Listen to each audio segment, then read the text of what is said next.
In the fall of 2011, I began interviewing the best diet doctors in the country. These conversations contained the real secrets of weight loss from the best American diet doctors in the trenches.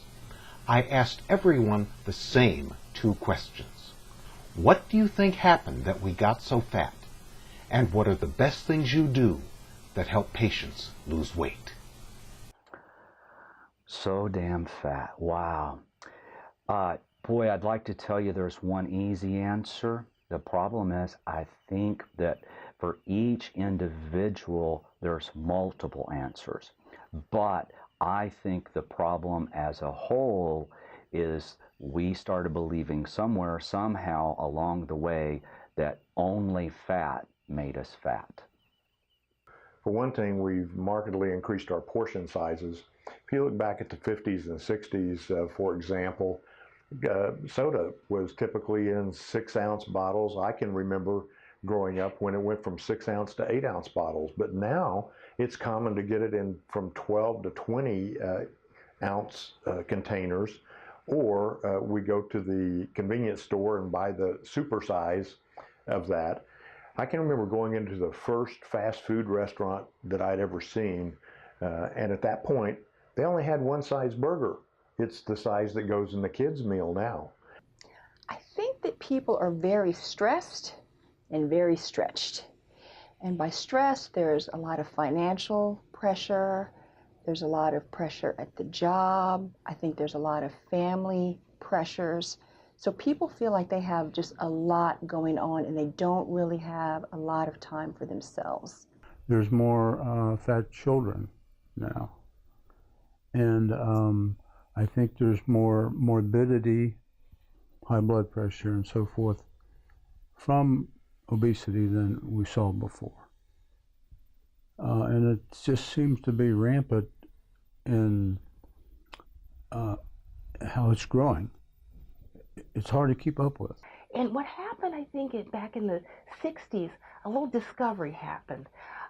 It was how we can make basically glucose or cane sugar, how we can make cane sugar into high fructose corn syrup. Bingo! 1/3 the cost. The U.S. said, hey, we've got to produce low cost foods and we got to have more corn. Let's have more corn.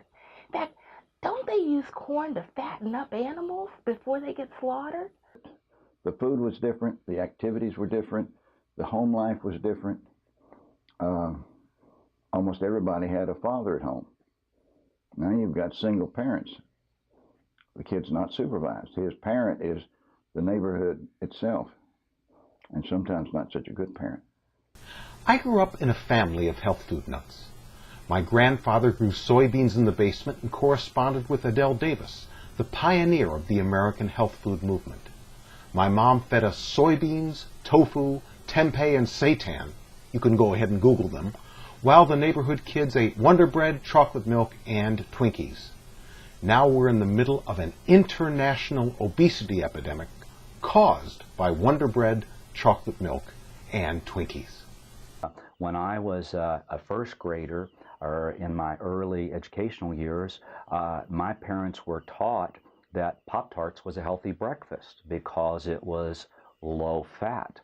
Now that I've been working as a bariatrician or a weight loss physician for over 10 years, I recognize when I was 6, 7, and 8 years old, a half of a teaspoon of sugar was all I needed every day.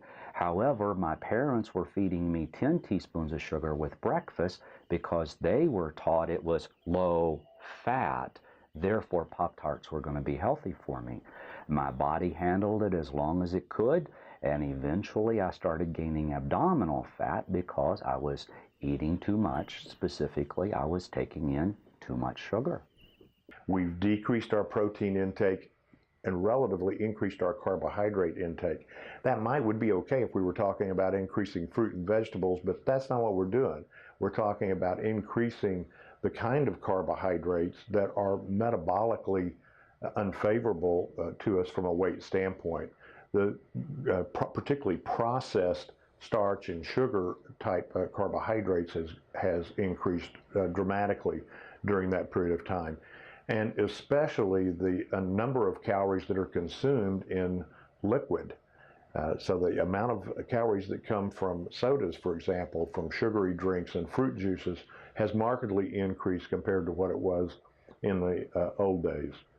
I really think that people are just more stressed. And so what happens is that if your mother or if your parent is very stressed, and if you as a parent are eating on the run, you're always going to fast food, you're always going to carry out, and then your children see that that's what the habit is, then children are now developing the bad habits to begin with. And so it just sets up just an incredible cycle that gets out of control. We have to become very cognizant and aware and understand what's going through people's minds when during the process of becoming obese, either if it's during their childhood, teenage years, early 20s, or when, and why this particular patient has become addicted to this particular food, to overeat it, and to such an extent that they can gain 50, 60, 70 pounds in a short period of time. And then actively get into their minds and heads and see them often and go through all our procedures and use our pharmacological tools to try to make them aware of their addictions and help them overcome their addictions. If you look at Similac, the formula we give kids, it has 10.3% sugars in it. Coke has 10.5. Okay? So we're, from infancy, giving these kids these toxins. And basically, as I said, when we don't have that leptin signal in the brain that tells us we're full, we don't know we're full. So we keep eating, and that behavior becomes reinforced day after day, year after year. So overeating becomes a norm. The mothers are heavy, and if she doesn't try to restrict food for the child, the aunt or the grandmother, oh, that child is not fat, she's just healthy. Why do you not feed that baby? The baby is 10 years old and weighs 200 pounds sometimes. I mean, really. 200-pound baby elephant or rhino is all right. But a 200-pound 10-year-old, that's child abuse, whether it's from the parents or the family unit. Overweight people don't necessarily eat more than thin folk. Many obese patients eat a lot less. The problem is that obese patients store more fat because they eat more carbohydrate. It's the balance of protein, fat, and carbohydrate calories that determines how much fat you store. Eat too much carbohydrate, and you store too much fat. I was an ER doctor for 15 years, and when I got serious about my weight was when I was taking care of 35 and 40-year-old heart attacks. They had perfectly normal cholesterol levels, but what I noticed was their belly looked just like mine. And I got tired of walking in and telling 38-year-old ladies with a couple of small children that, sorry, Dad's not going to be here anymore. And it was all because of abdominal fat. The number one measure of how healthy you are is not your cholesterol level, it's not your blood pressure, it's your waist circumference. People are on much more medication now than they used to be. And many of the medications create an unfavorable metabolic environment in our body and tend to favor weight gain. Blood pressure medicines, antidepressants, the very medications that are most commonly used to treat diabetes increase weight in most people. And that seems like a double whammy, because as the weight goes up and the obesity increases, the diabetes worsens, and the tendency for most physicians is to just increase the medications. as opposed to getting back to the root cause. I also think a big thing is that we're just not drinking enough water.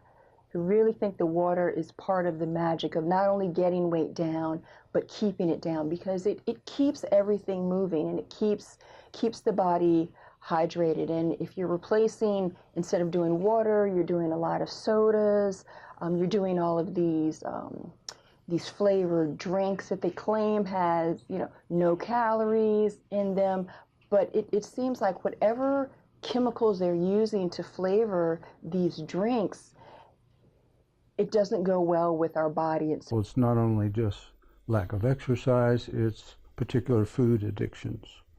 And these foods have become more available, they've become cheaper, and people have more money to spend on them. Let's go for the super saver meal. Let's just drive through. We don't even have to go to the grocery store.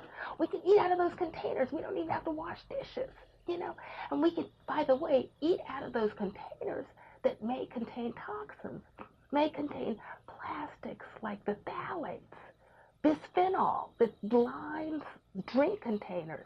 So we're eating out of those things.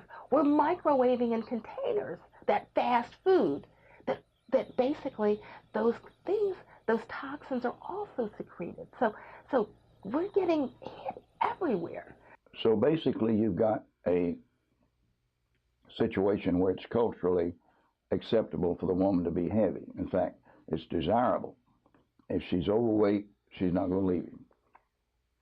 There's a famous Abbott and Costello routine where Costello says, "I'll never marry a pretty woman because a pretty woman may run away and leave me. But an ugly woman will run away, an ugly fat woman will run away and leave you too." He said, "Yeah, but who cares?" I used to hang out with Bob Atkins in New York City. Bob was right in much of his low-carbohydrate diet thinking, but he was dead wrong in one horrible way.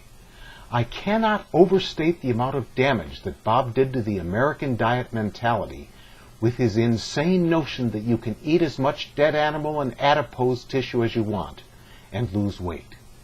You absolutely, positively cannot freely feed on protein and fat and expect to lose weight. The first week on Atkins, my average patient eats 700 to 1,100 calories a day, and they lose weight. But by week 8, eating unlimited dead animal and butter and olive oil, most patients are well over 3,000 calories a day, and weight loss stops. But if you're worried about cholesterol and your waist circumference is over 35 as a lady, over 35